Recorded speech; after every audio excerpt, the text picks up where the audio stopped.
नमो अर्हन्ताणं नमो सिद्धाणं नमो आयर्याणं नमो वज्रायाणं नमो लोये सुवसाहुणम्।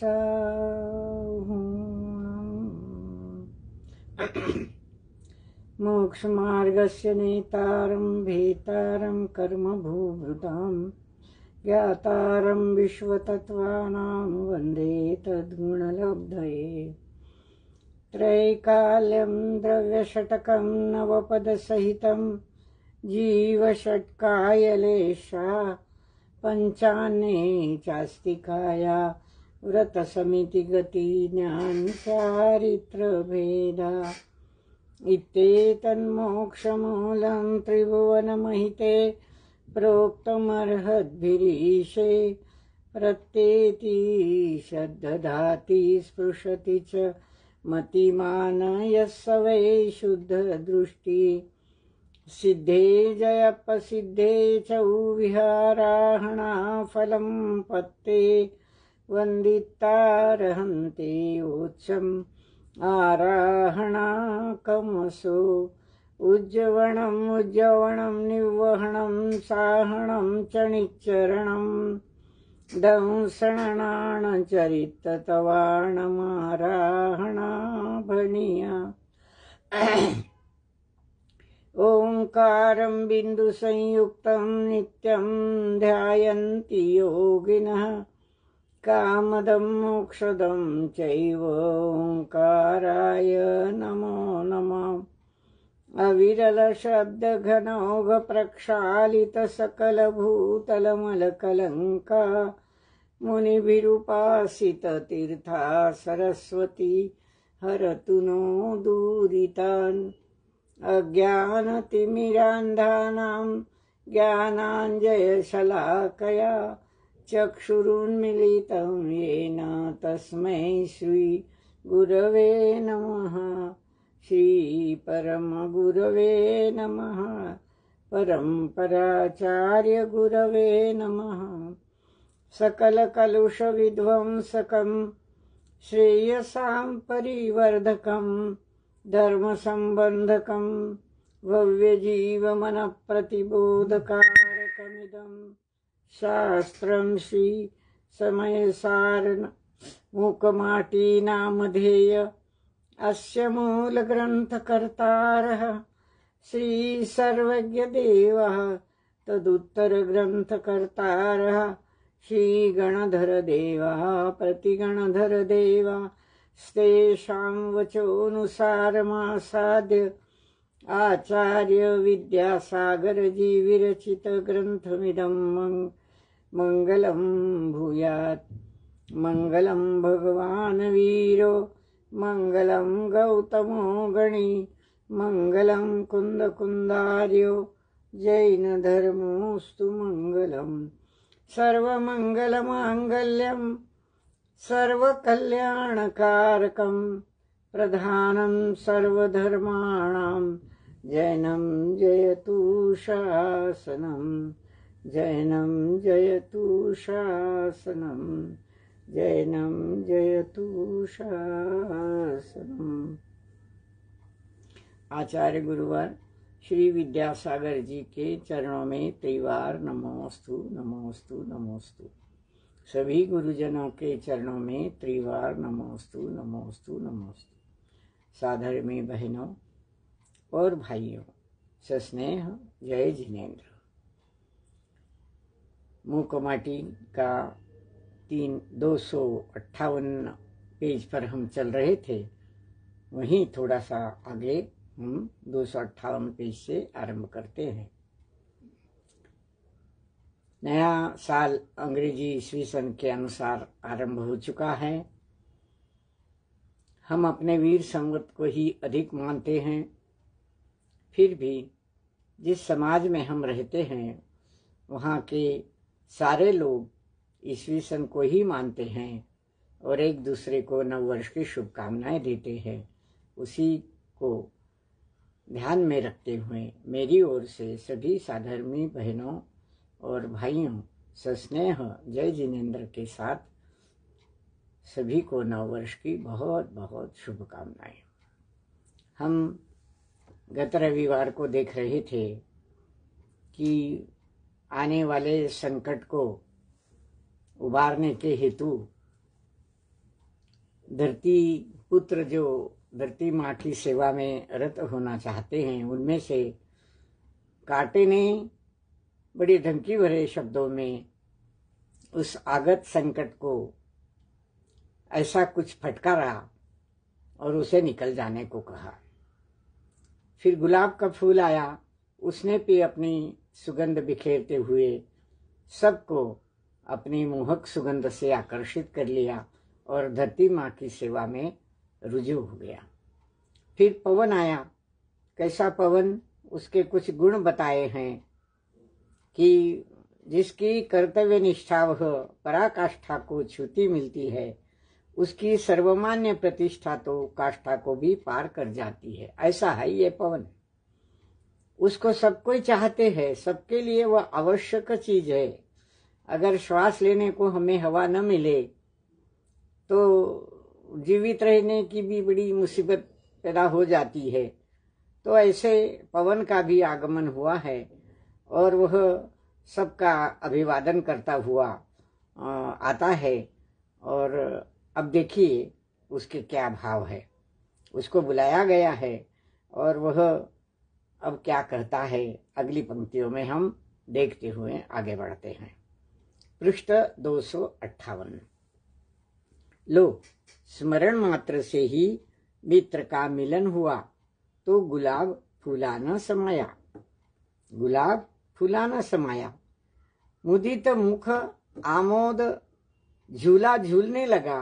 परिणाम यह हुआ कि आगत मित्र का स्वागत स्वयमेव हो गया। गुलाब को बड़ी खुशी हुई कि केवल स्मरण करने मात्र से ही पवन मित्र आ गया।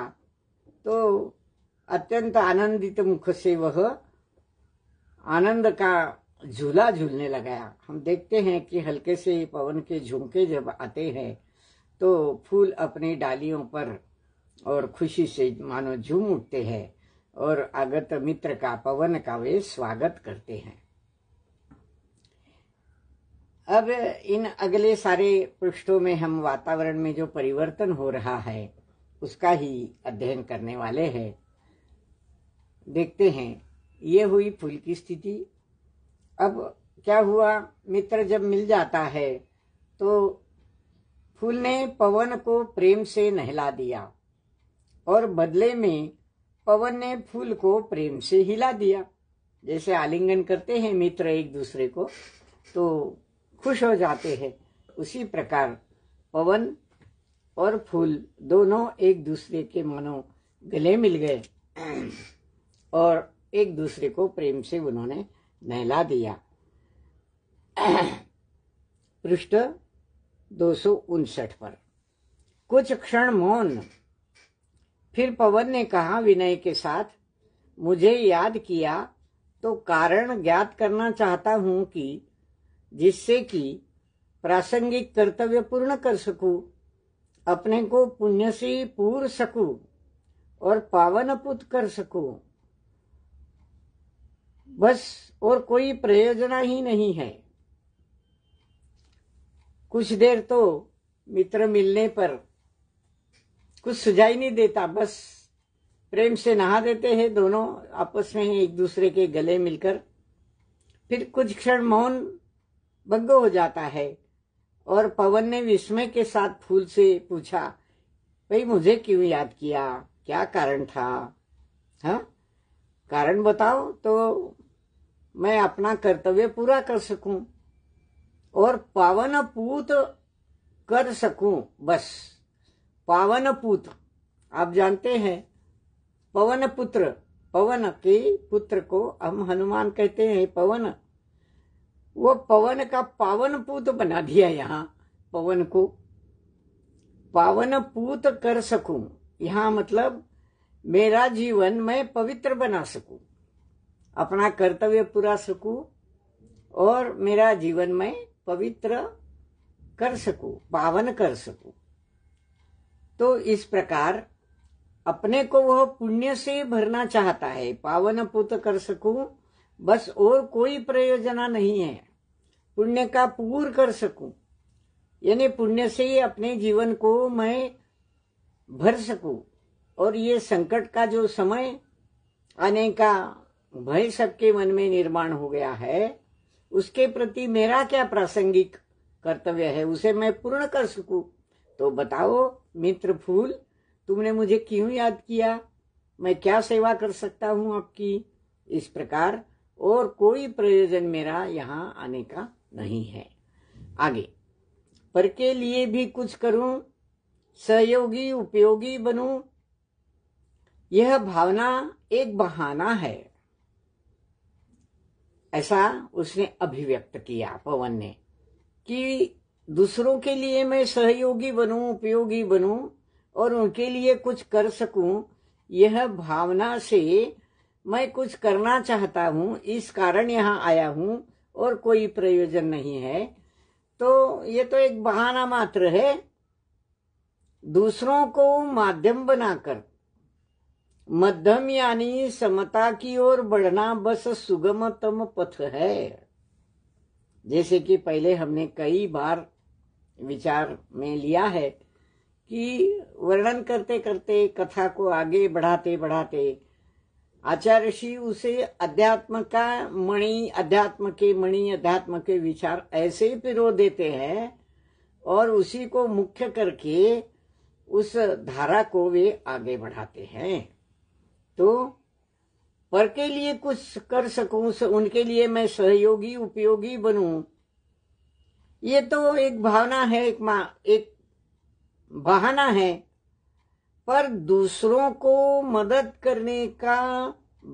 करने की भावना एक बहाना बनाकर, दूसरों को माध्यम बनाकर मैं अपनी समता की ओर बढ़ सकूं, यही एक सुगम पथ है, अत्यंत सरल पथ है, सुगम, अच्छा, समझ में आने वाला, उत्तम, ऐसा यह पथ है, यह मार्ग है।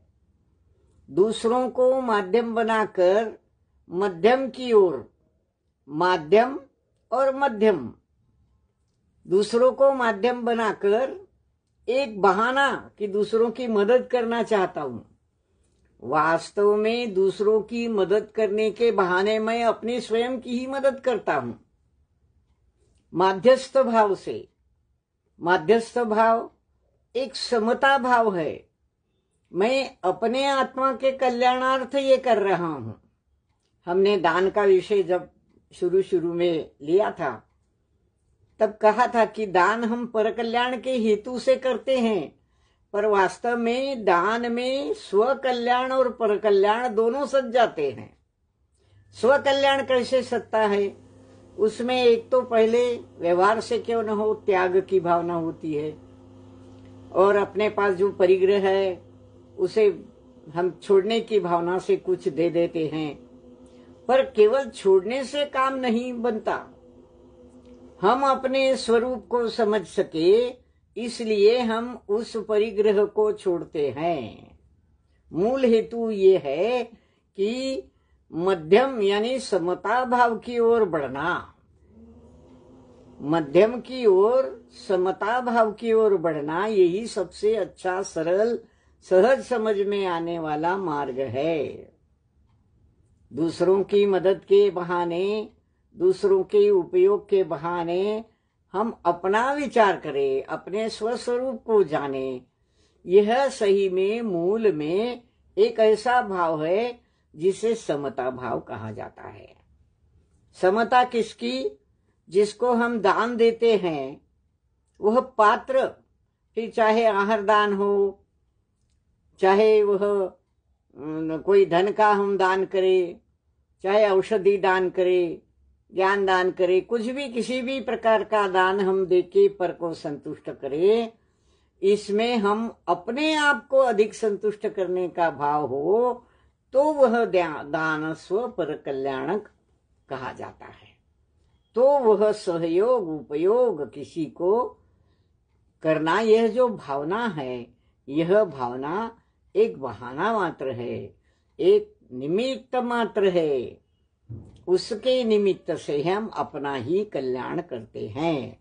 सुगमतम पथ है, ये तो बहुत आसान है।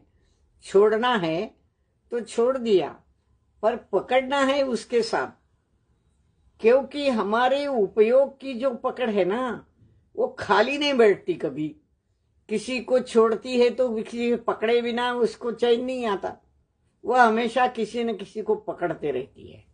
किसी को छोड़ने का भाव भी ऐसा ही है कि वह अपने आप की, अपने स्वरूप को पकड़ने का प्रयास करता है। वह उपयोग, ऐसा उपयोग जो स्वस्वरूप को पहचानने का कार्य करे, उसकी ओर बढ़े, यह एक सुगम पथ है, एक समता ओर की ओर बढ़ना है।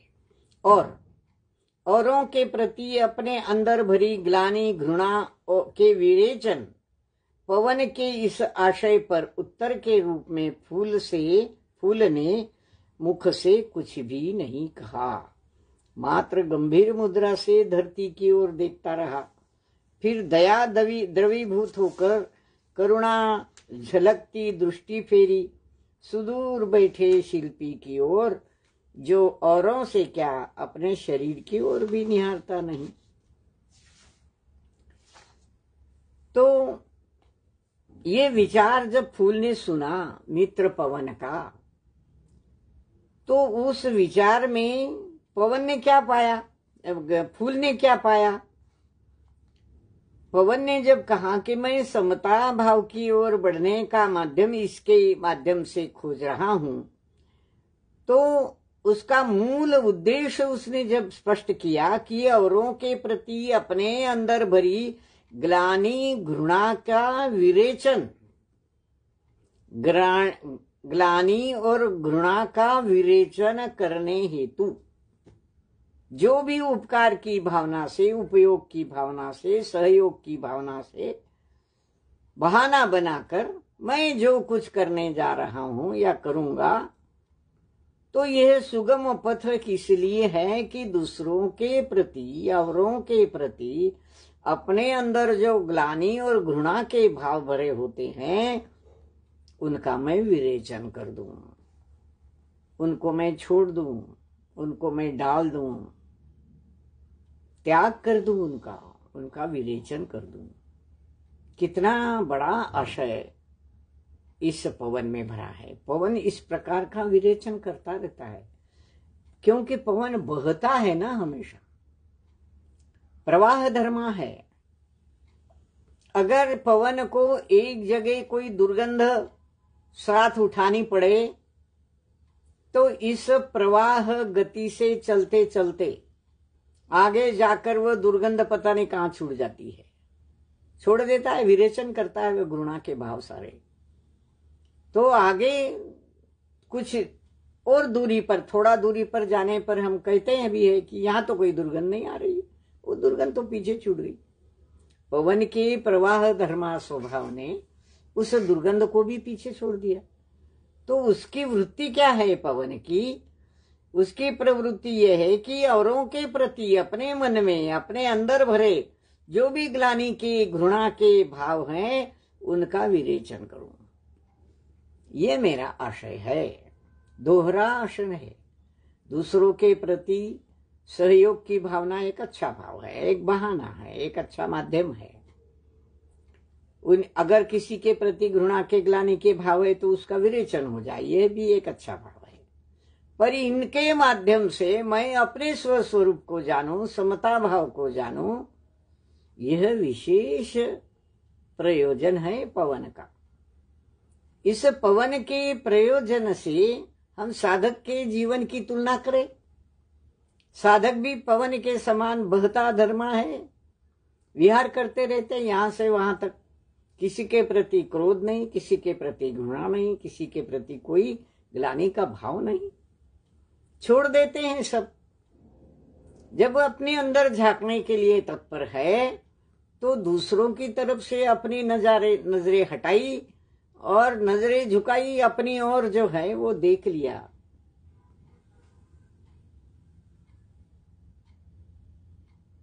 अपनी ओर देख लिया।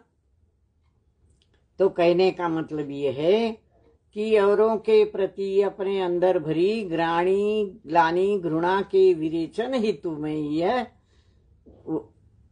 उपयोग का भाव अपने मन में ला रहा हूं। पवन के इस आशय पर उत्तर के रूप में फूल ने तो कुछ नहीं कहा, कुछ जवाब ही नहीं दिया। उसके मुख से कुछ भी नहीं कहा गया। केवल गंभीर मुद्रा में वह धरती की ओर देखता रहा। कौन? फूल। पवन के आशय को समझता हुआ फूल केवल धरती की ओर देखता रहा, कुछ नहीं कहा। कुछ नहीं कहा इसका मतलब ये नहीं होता कि अंदर विचारों का, विकल्पों का मीटर चालू नहीं है, वो तो चालू ही रहता है।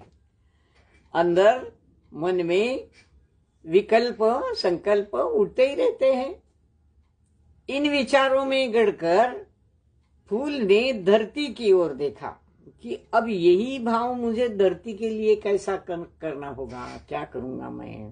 पवन का आशय तो बहुत अच्छा है, पर उत्तर के रूप में फूल के मुख से कुछ नहीं निकला।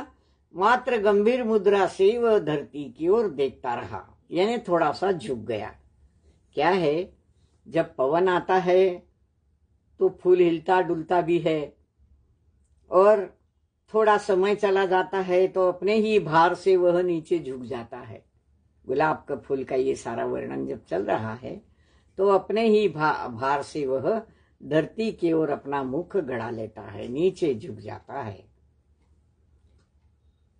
तो गंभीर मुद्रा से धरती की ओर देखता रहा। फिर दया द्रवीभूत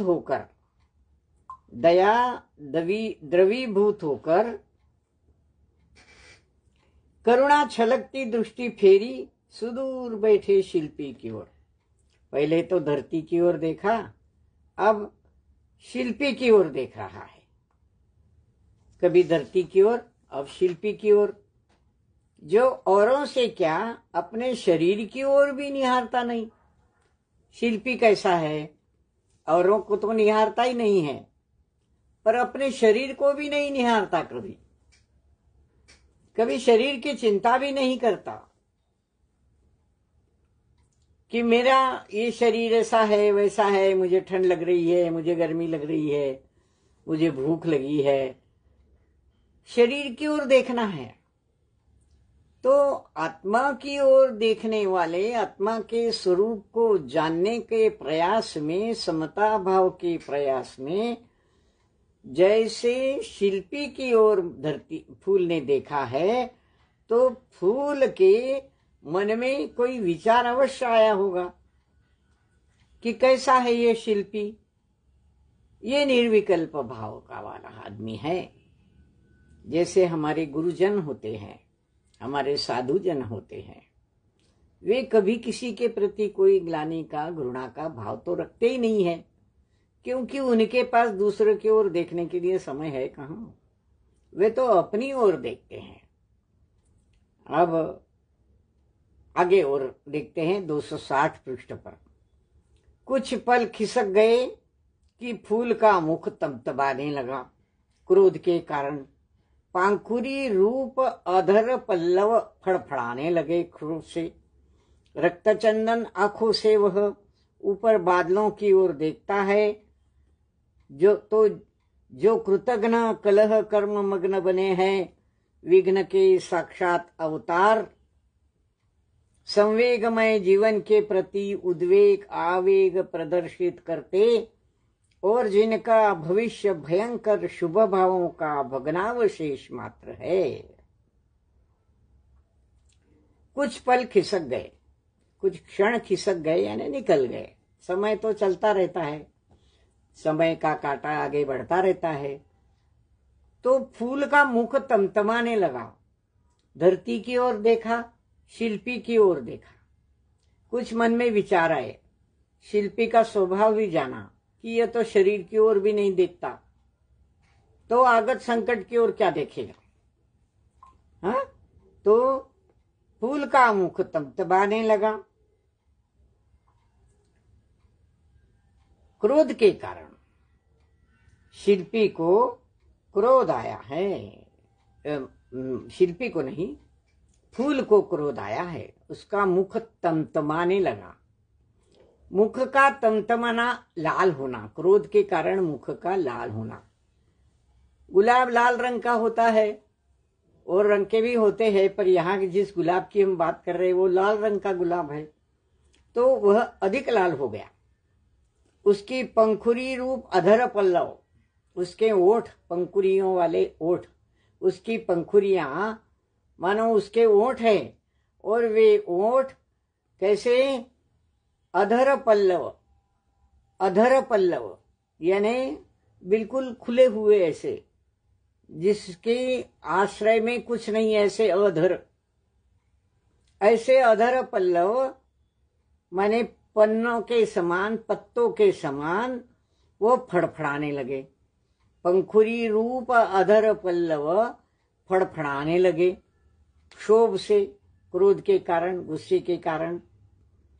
रजत चंदन आंखों से वह, रजत चंदन, लाल रंग के चंदन में जैसे क्रोध के कारण आंखें लाल हो जाती है, तो आंखों में लाल रंग दिखाई देने लगा उसका। रक्त चंदन, रक्त चंदन एक विशेष प्रकार का चंदन का लकड़ा या लकड़ी होती है, उसे उगलने से, घिसने से, थोड़ा पानी डालकर घिसते हैं तो लाल रंग का वह, उसका जो रंग है वह उतरता है उसमें। उसे रक्त चंदन का लकड़ी या पेड़ कहते हैं। तो रक्त चंदन की आंखों से वह ऊपर बादलों की ओर देखता है। आंखें लाल हो गई रक्त चंदन जैसी, और बादलों की ओर देखता है। कौन? फूल। नीचे झुक गया, धरती देखी, फिर ऊपर उठा, आंखें उसके ऊपर उठी। शिल्पी का स्वभाव देखा कि अरे तो शरीर की ओर भी नहीं देखेगा। फिर आंखें और ऊपर उठी, बादलों की ओर देख रहा है। बादलों की ओर देखता है, कैसे है बादल? वे तो कृतघ्न है, कृतघ्न है, क्योंकि सागर ने भेजा था ना उन बादलों को धरती पर प्रलय लाने के लिए, धरती का नाश करने के लिए। तो वे कृतघ्न बादल कलह मर कर्म मग्न बने हैं।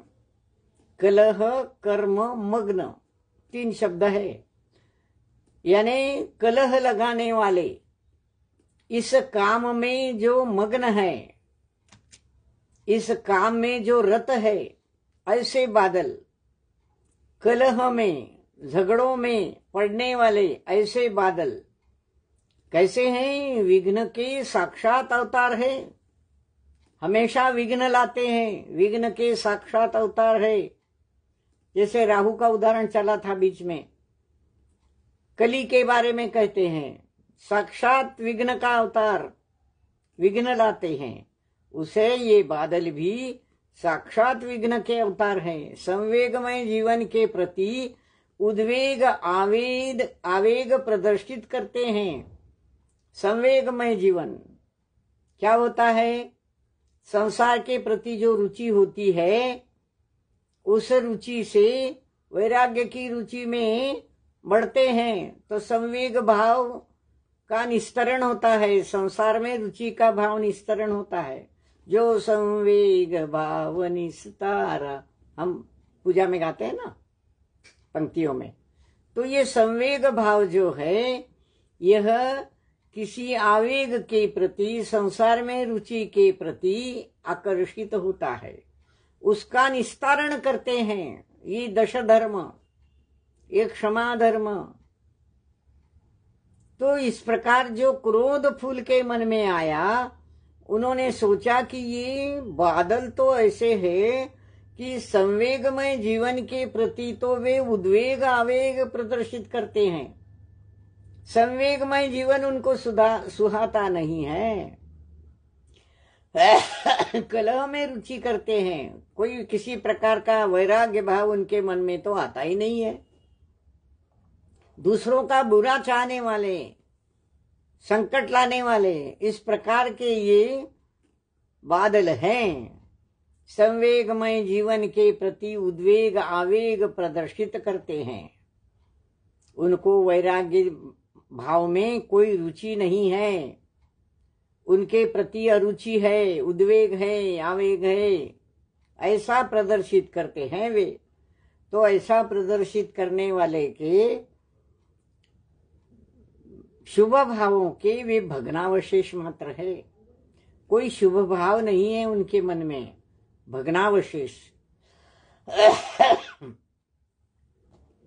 किसी भी वास्तु के, महल के, जब कोई वहां रहता नहीं है, लोग निकल जाते हैं वहां से, धीरे धीरे वे वास्तु गिर जाती है, खंडहर हो जाती है, तो क्या कहते हैं, उस वास्तु के, उस मकान के, उस महल के भग्नावशेष तिलक है वहां, यानी भग्न हो गए अवशेष, टुकड़े टुकड़े हो गए अवशेष। तो इन बादलों का भविष्य भी कैसा है, भग्नावशेष शुभ भावों का है। शुभ भाव यहाँ इसके इनके जीवन में बिल्कुल भग्न भग्न हो गया है, शुभ भाव तक नहीं रहा इनके मन में, अर्थात सतत निरंतर वे अशुभ भावों से ही भरे हुए हैं, अशुभ भाव ही मन में लाते हैं, क्योंकि संकट को लाने की बारे में ही हमेशा वे अपनी कार्य प्रणाली जो है वो तत्पर करते हैं। तो इस प्रकार संवेगमय जीवन के प्रति उनको, वैराग्यमय जीवन के प्रति कोई आकर्षण तो है ही नहीं, कोई शुभ भाव किसी के प्रति तो है ही नहीं, बल्कि इनका भविष्य इस अशुभ भावों के कारण, शुभ भावों के टुकड़े टुकड़े हो जाने के कारण, शुभ भावों के भग्न हो जाने के कारण कुछ ही अवशेष भी नहीं बचा है शुभ भावों का उनके मन में। आगे चलते हैं। ऐसे बादलों की स्थिति वह फूल देखता है। भिन्न भिन्न पात्रों को देखकर भिन्न भिन्न भाव भंगिमाओं के साथ फूल का यह जो वमन नमन परिणमन हुआ वर्तन परिवर्तन उतना ही पर्याप्त था पवन के लिए। हाँ, अनुक्त भी ज्ञात होता है अवश्य उद्यमशील व्यक्ति के लिए। फिर तो किसी भी बात का, संयमशील भक्ति के लिए किसी भी बात की अव्यक्तता आकुलित करेगी क्या? सब कुछ खुलेगा, खिलेगा उसके सम्मुख अविलंब। अगली पंक्ति पर, अगले पृष्ठ पर 3 पंक्तियां और हैं, उसको पूरा कर लेते हैं। भिन्न भिन्न पात्रों को देखकर, फूल ने कौन कौन से भिन्न भिन्न पात्र देखे? पवन को देखा, धरती को देखा, शिल्पी को देखा और बादलों को भी देखा। इन भिन्न भिन्न पात्रों की भिन्न भिन्न भाव भंगिमाएं भी देखी। पवन के भाव क्या है, धरती के भाव क्या है, शिल्पी के भाव क्या है और बादलों के भाव क्या है। इनकी भाव भंगिमाएं, भिन्न भिन्न प्रकार के भाव इनके देखे। फूल का यह जो वमन नमन परिणमन हुआ, फूल के अंतरंग में वमन भी हुआ, नमन भी हुआ, परिणमन भी हुआ। 3 शब्द कितने समान है देखिए उच्चारण की दृष्टि से, वमन नमन परिणमन, पर तीनों के ऊंचाई अलग अलग है। वमन करना यानी उल्टी करने को कहते हैं हम वमन।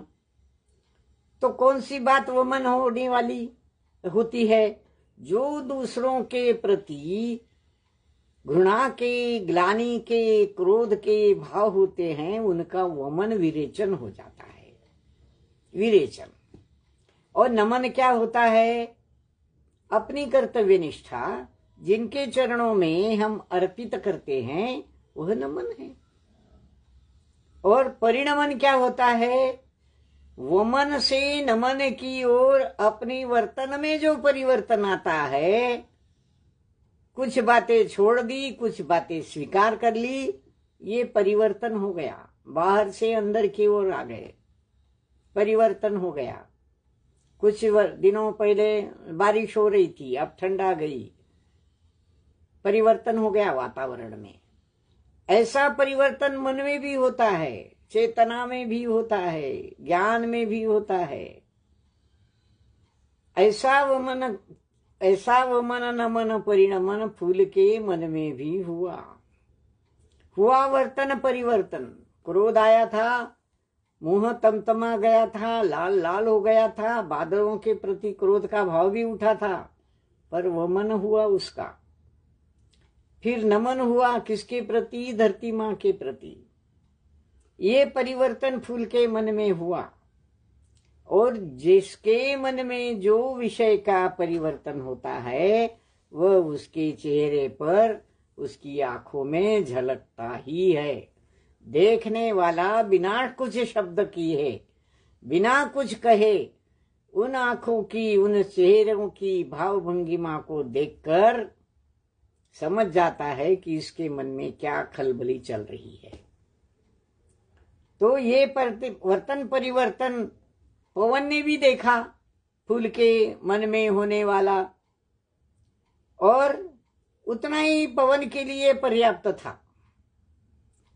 बाहर से उसको देखने पर पवन समझ गया, उतना पर्याप्त था उसके लिए।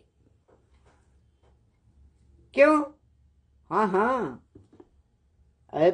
अनुक्त भी ज्ञात होता है अवश्य। अब पवन की क्या दशा है देखिए। अनुक्त भी ज्ञात होता है अवश्य उद्यमशील व्यक्ति के लिए।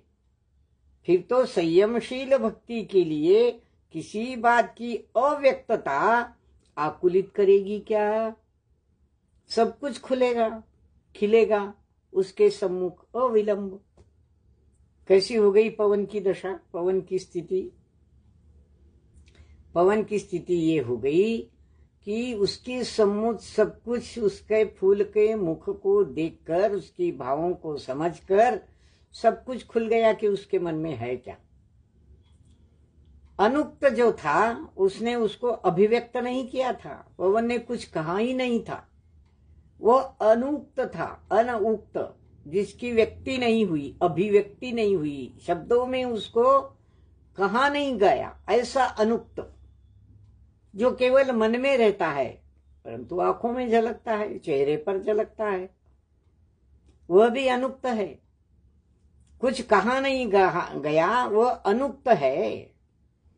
उस अनुक्त को भी पवन ने ज्ञात कर लिया, जान लिया। अवश्य ऐसा जाना जाता है। आचार्य श्री हमें बता रहे हैं कि कोई कुछ नहीं कहे फिर भी उसके चेहरे की ओर आप देखो तो वह क्या कहना चाहता है हम जान सकते हैं, जान लिया जाता है। उद्यमशील व्यक्ति के लिए, जो उद्यमशील है, जानने के लिए तत्पर है, अभिव्यक्त न करते हुए भी व्यक्त करता है, न कहते हुए भी बहुत कुछ कह जाता है, तो ऐसे उद्यमशील व्यक्ति को देखकर सब कुछ ज्ञात हो जाता है। जानने वाला भी उद्यमशील है और आंखों में, चेहरे पर अभिव्यक्त करने वाला भी उद्यमशील ही है, दोनों उद्यमशील है। जानने वाला क्या उद्यम करता है? भावों को देखकर जानने का उद्यम करता है।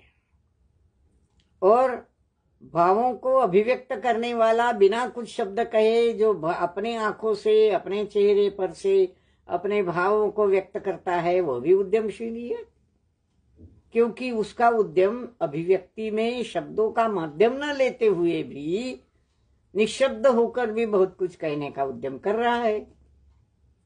तो उद्यम निरंतर चलता रहता है, जानने वाले को भी और समझने वाले को भी। इसीलिए तो हम आत्मा को ज्ञाता दृष्टा कहते हैं, है ना। वह जानने वाला भी है और समझने वाला भी है, श्रद्धान करने वाला भी है, और उसे समझने वाला भी ज्ञाता दृष्टा हो जाता है उसी के समान। तभी तो हम कहते हैं हमारे संत चलते फिरते सिद्ध है।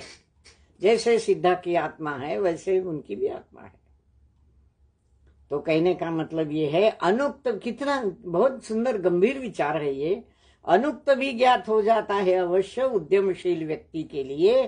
फिर तो संयमशील भक्ति के लिए किसी भी बात का अव्यक्त आकुलित करेगी क्या? नहीं करेगी। ये क्या कहना चाहता था कुछ समझ में नहीं आ रहा है, अकुलता होने लगती है। तो जो संयमशील व्यक्ति है, उद्यमशील व्यक्ति है, उसको ये भाव कभी आकुलित नहीं करता। संयमशील व्यक्ति अपनी भक्ति के लिए, जिसके प्रति उसके मन में भक्ति है, उस भक्ति के लिए किसी भी बात की अव्यक्तता उसे आकुलित नहीं करती कि उन्होंने तो कुछ कहा ही नहीं, कैसे जानूं क्या कहना चाहते थे। ये बात नहीं है, क्योंकि जब किसी के प्रति अपने मन में भक्ति के भाव हो तो बिना कहे भी हम समझ लेते हैं। उनके चेहरे को देखकर उनके अव्यक्त भावों को समझ लेते हैं, तो वे क्या कहना चाहते इसकी कोई आकुलित दुविधा मन में नहीं होती। संयमशील भक्ति के लिए, जिसके मन में अपने आराध्य के प्रति भक्ति का भाव होता है, उस भक्ति के लिए फिर किसी भी अव्यक्त भाव की कोई चिंता नहीं होती, कोई आकुलता नहीं होती कि आखिर वे कहना क्या चाहते थे। देखिए, जब कोई व्यक्ति अपने अंतिम श्वास की ओर चल रहा है, पास में सब बैठे हैं परिवारजन, कुछ कहना चाहता है, परंतु इतनी शरीर में भी क्षमता नहीं रही कि कुछ भावों को व्यक्त कर सके, कुछ कह सके शब्दों में, क्योंकि शरीर हिल नहीं रहा है, काम नहीं कर रहा है, चेतना जागृत है, कहने के भाव आंखों में दिख रहे हैं। वे जो कुछ कहना चाहते हैं उनके लिए शब्दों का प्रयोग नहीं होता है, वे नहीं कर सकते हैं। फिर भी परिवारजन जो आसपास बैठे हैं, नमोकार मंत्र का जाप चल रहा है, वे समझ जाते हैं कि इनको क्या कहना है। और जो निर्यापक साधु होते हैं, वे उनको समझाते हैं, क्या किसी की याद आ रही है, क्या किसी के प्रति अभी भी मोह बाकी है, क्या समाधि शांतिपूर्वक हो, ये भावना है। ये सारी उनकी आंखों में झलक कर ये निर्यापक भी समझ जाते हैं। तो इस प्रकार बड़ी शक्ति होती है इन अव्यक्त भावों में भी। जानने वाला जान जाता है, समझने वाला समझ जाता है, और नहीं समझ में आ रहा है कि कोई आकुलता उसके मन में पैदा ही नहीं होती। क्या करेगी आकुलता? सब कुछ खुलेगा खिलेगा उसके सन्मुख, केवल देखने मात्र से उसके सन्मुख सब कुछ खुल जाता है, सब कुछ खिल जाता है। कैसे खिलता है? जैसे पुष्प के मुख पर खिल गया था, जैसे पवन ने उसे देख लिया, जैसे पवन ने उसके भाव जान लिए, अव्यक्त भावों को समझ गया, तो उसके भी सामने फूल के मन में जो अव्यक्त भाव थे वो सारे खुल गए, कोई आकुलता नहीं रही। क्या भाव है उसके मन में समझ रहे। यू प्रासंगिक कार्य ज्ञात होते ही उसे सानंद संपादित करते पवन कटिबद्ध होता है तुरंत। कृतज्ञता ज्ञापन करता है धरा के प्रति, प्रलय रूप धारण करता हुआ रोष के साथ कहता हुआ, अरे पथभ्रष्ट बादलों, बल का सदुपयोग किया करो, छल का न उपभोग किया करो। छल बल से हल नहीं निकलने वाला कुछ भी करो या न करो, मात्र दल का अवसान ही हल है, और वह भी निकट सन्निकट। क्या भाव पड़े पवन ने गुलाब के फूल के चेहरे से? अव्यक्त भाव। क्या भाव पड़े? प्रासंगिक कार्य ज्ञात हो गया उसे कि उसके चेहरे पर, गुलाब के चेहरे पर अव्यक्त भाव कौन से है। अभी जो प्रसंग चल रहा है उस प्रासंगिक कार्य के भाव उसके पवन के मन में ज्ञात हो गए, पवन के ज्ञान में वो झलक गए, उतर गए, और उस प्रासंगिक कार्य को अब वह पूरा करेगा। फूल ने तो उसे कुछ नहीं कहा कि तू पवन, तुझे इसलिए बुला है कि तू ये कर वो कर वो कर, धरती को बचा, अपनी माँ है उसकी अपने को चिंता करनी है, अपनी भक्ति वहां अर्पण करनी है, उसकी रक्षा करनी है, इन बादलों को तो कहीं दूर ले जाकर फेंक दे। ऐसी कोई आज्ञा फूल ने की? उसे नहीं की। शब्दों में नहीं की पर आंखों में झलकी, चेहरे पर झलकी। तो इस प्रासंगिक कार्य को पवन ने ज्ञात कर लिया, जान लिया, और उस प्रासंगिक कार्य को अब वह आनंद के साथ संपादित करने जा रहा है। आनंद से उसे पूरा करने जा रहा है, संपादित करना, पूरा करना, संपन्न करना। और वह कटिबद्ध हो जाता है तुरंत और कृतज्ञता ज्ञापन करता है धरा के प्रति, धरती माँ के प्रति कृतज्ञ भाव वह अपने प्रेषित करता है, ज्ञापित करता है। प्रसंग प्रलय रूप धारण करता है। फिर धरती माँ के प्रति अपनी कृतज्ञता ज्ञापित करता हुआ वह प्रलय रूप धारण करता है। पवन भी प्रलय ला सकता है। जब जोरों का तूफान उठता है तब कितना प्रलय आता है, पेड़ तक टूट जाते हैं, घर उड़ जाते हैं, मकान गिर जाते हैं, कितना नुकसान होता है। सब तरफ इतने जोरों की हवाएं बहती है कि चलती गाड़ियां तक उड़ने लग जाती है, आदमी उड़ने लग जाते हैं। ऐसा प्रलय रूप धारण करता हुआ पवन अब रोष के साथ बादलों को कुछ कहता है। क्या कहता है? अरे पथभ्रष्ट बादलों, अरे बल है तुम में, तुम उसका सदुपयोग किया करो, दुरुपयोग मत करो। बल का सदुपयोग किया करो, छल का न उपभोग किया करो। छल मत करो, छल का उपयोग मत करो, अपना उपयोग छल के लिए मत लगाओ। छल बल से हल नहीं निकलने वाला कुछ भी। छल बल हल, 3 शब्द। छल के बल से कोई हल नहीं निकलने वाला। हल निकलना यानी किसी भी विषय को पूर्णता तक पहुंचना। समस्या का हल निकल जाता है, प्रश्न के उत्तर निकल जाते हैं, हल हो जाते हैं।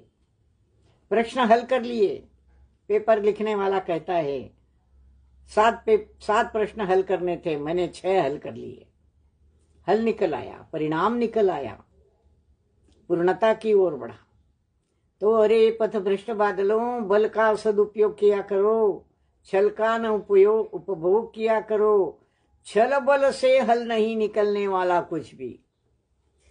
छल का बल पाकर तुम किसी समस्या का समाधान नहीं कर सकते। कुछ भी करो या न करो, मात्र दल का अवसान हल है। कुछ भी करो या न करो, मात्र दल का अवसान ही हल है। हल है तुम्हारे पास, हर समस्या का समाधान पाने का हल है तुम्हारे पास। कौन सा हल है? दल का अवसान हो। बादल 3 आए थे, उनका एक दल बन गया था। बादलों को दल बनाकर भेजा था जल ने, सागर ने। तो दल का अवसान हो। जो समूह तुमने इकट्ठा कर लिया है और समूह के बल का प्रयोग कर तुम धरती पर प्रलय लाना चाहते हो, छल करना चाहते हो, कष्ट देना चाहते हो, उस दल का अवसान करो, विभक्त हो जाओ। दल के बल का प्रयोग करने में तुम छल का प्रयोग कर रहे हो तो अलग अलग हो जाओ। दल का अवसान करो। तुम्हारे दल का, तीनों के 3 बादलों के दल का अवसान कर दो, उन्हें मिटा दो, दल मिटा दो तुम्हारा। इससे क्या होगा? इससे दल का अवसान होने पर समस्या का हल निकल आएगा और ये समस्या सुलझ जाएगी। कुछ भी करो या न करो, और कुछ करना हो तो करो, नहीं तो मत करो, वो सवाल यहाँ नहीं है। सवाल ये है कि जो दल की एक शक्ति का, एक बल का प्रयोग तुम कर रहे हो, उस प्रयोग का, उस दल बल का अवसान कर दो, यानी विभक्त हो जाओ। अपने कार्य से विभक्त हो जाओ, दुष्ट कार्य से विभक्त हो जाओ, यानी अलग अलग हो जाओ। यानी 3 बदलियां 3 अलग अलग हो जाओ, ऐसा व्यवहार का अर्थ नहीं लेना है। यहाँ तीनों का जो दल बनाया तुमने, उस दल के बल का जो प्रयोग तुम कर रहा है, उस बल प्रयोग का अवसान करो। इसलिए दल का अवसान, दल का अवसान करो। कुछ करो या न करो, मात्र दल का अवसान ही हल है। यही समस्या का हल है, और वह भी अत्यंत निकट है, सन्निकट है। तुम्हारा जो दल बना है, बल का प्रयोग करने वाला जो दल तुम्हारा बना है 3 बादलों का, वह दल अब उसका अवसान वैसे भी होने वाला ही है। अत्यंत निकट, बहुत जल्द, सन्निकट, बिल्कुल नजदीक है। तुम करो या न करो, पर तुम्हारा तो भविष्य काल निश्चित रूप से नरक गति में जाने वाला है।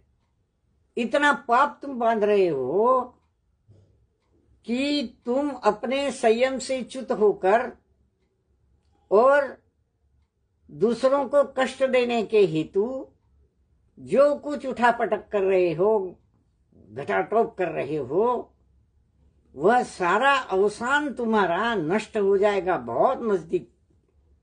पाप का घड़ा जल्दी भरता है। ये इसके कहने का यहाँ पवन के कथन का विशेष विचार है। वह भी निकट है, सन्निकट है। और थोड़ा आगे चलते हैं। मति की गति सी तीव्र गति से पवन पहुंचता है नभमंडल में। पापोन्मुखों में प्रमुख बादलों को अपनी चपेट में ले लेता है, घेर लेता है और उनके मुख को फेर देता है जड़ तत्व के स्रोत सागर की ओर। क्या किया पवन ने? उनको इशारा दे दिया, तुम्हारे दल बल का अवसान करो और अच्छा, तुम्हारे बल का अच्छा सदुपयोग करो। मानो या न मानो, पर तुम्हारा अवसान निकट है और वो मैं करने वाला हूं। ऐसा एक प्रकार का इशारा पवन ने बादलों को दिया। और फिर क्या हुआ? मति की गति से भी तीव्र गति से। मति की गति तो बहुत तीव्र होती है। मति की गति, हमारे मन के ज्ञान की गति, ज्ञान की गति इतनी तीव्र होती है कि हम यहाँ बैठे हैं और कहाँ पहुंच गए, कहाँ की कहाँ हमारा मन पहुंच जाता है। हमारे मन को वहां मन की मुसाफरी कहते हैं। मन की मुसाफरी बड़ी तेज गति से होती है, सूर्य की किरणों से भी तेज गति से। मति की गति से भी तीव्र गति से, इतनी तीव्र गति से पवन नभमंडल में पहुंच गया।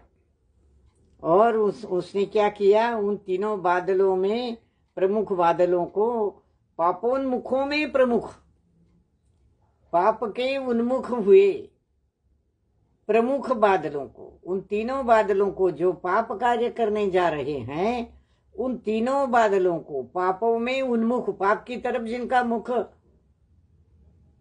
बदल गया था, उनको, पापों की ओर जिनका मुख दिखाई दे रहा था, उन तीनों बादलों को वह अपनी चपेट में ले लेता है, अपने घेर लेता है उनको। पवन में ये ताकत है। एक भंवर बन जाता है, गरगराता है और बादलों को अपनी नभ में पहुंचकर, आकाश में पहुंचकर बादलों को अपनी चपेट में उसने ले लिया। और क्या किया? इतनी तीव्र गति से उनका मुख जो पाप की ओर था वो फेर दिया, उल्टा कर दिया। और कहा? जड़ तत्व के स्रोत सागर की ओर। उनका जो मुख धरती की ओर था जल बरसाने के लिए, उस मुख को उल्टा करके सागर की ओर कर दिया। जाओ गिरो सागर में मरो। ये विचार पापोन्मुख, पाप के उन्मुख मुख को उल्टा कर देना, और जिन्होंने इस प्रकार की उन्हें सीख दी है, उपदेश दिया है इस कार्य का, पाप कार्य का, उनमें ही उनको डुबो देना। जाओ वहीं जाकर डूब मरो। नहीं सुनते? जाओ मरो वहीं डूब। इस प्रकार पापोन्मुख बादलों को जल तत्व जड़ तत्व की ओर, जल तत्व को जड़ तत्व कहा है, उद्गल है ना, तो जड़ तत्व की स्रोत सागर की ओर उनका मुख फेर दिया उसने। परिणाम क्या होगा? पूरी शक्ति लगाकर उन्हें धकेल दिया पवन ने, पूरी शक्ति लगाकर पवन ने बादलों को धकेल दिया। आगे चलते 262 पृष्ठ पर। दोनों हाथ ऊपर उठाकर एक पद धरती पर निश्चल जमाता, एक पद पीछे की ओर खींचकर एड़ी के बल से गेंद को ठोकर देकर बालक जो देखता रह जाता है, वैसे पवन भी देखता रह गया, वैसे पवन भी देखता रह गया। यह छंद पढ़ने के बाद आपको वामन अवतार की याद आई है नहीं? कितनी जमीन कितनी चाहिए, है ना?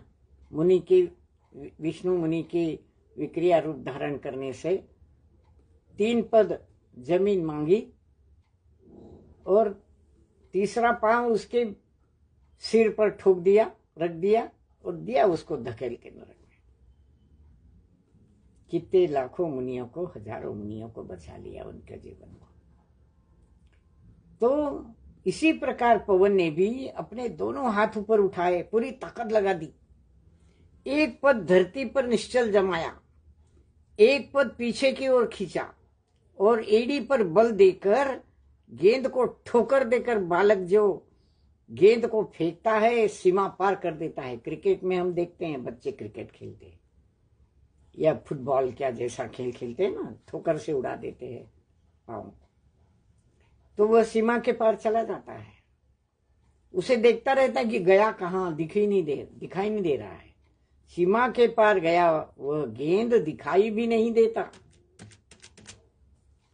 इस प्रकार उन गेंद को ठोकरने वाले उस बालक की तरह वह पवन देखता रहेगा।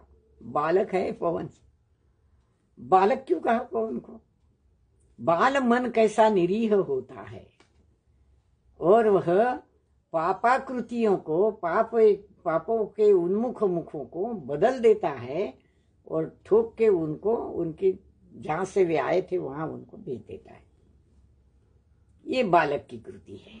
बालक जैसी मनोभावना है उसकी, निरीह निश्चल, कोई छल का, कोई कपट का ऐसा कोई भाव इसमें नहीं दिखाई देता। तो बालक की तरह वह देखता रह गया कि कहाँ गए बादल, गए उस सागर में। तो इस प्रकार यहाँ पवन ने उन बादलों को एक ठोकर से सागर की ओर उन्मुख करके और उड़ा दिया। अब क्या पूछो? बादल दल के साथ असंख्य ओले सिर के बल जाकर सागर में गिरते हैं एक साथ, पाप कर्म के वशीभूत हो भयंकर दुखापन्न नरकों में गोलांटे लेते शठनायक गिरते जो, शठनायक नारक गिरते जो। फिर क्या पूछते हो?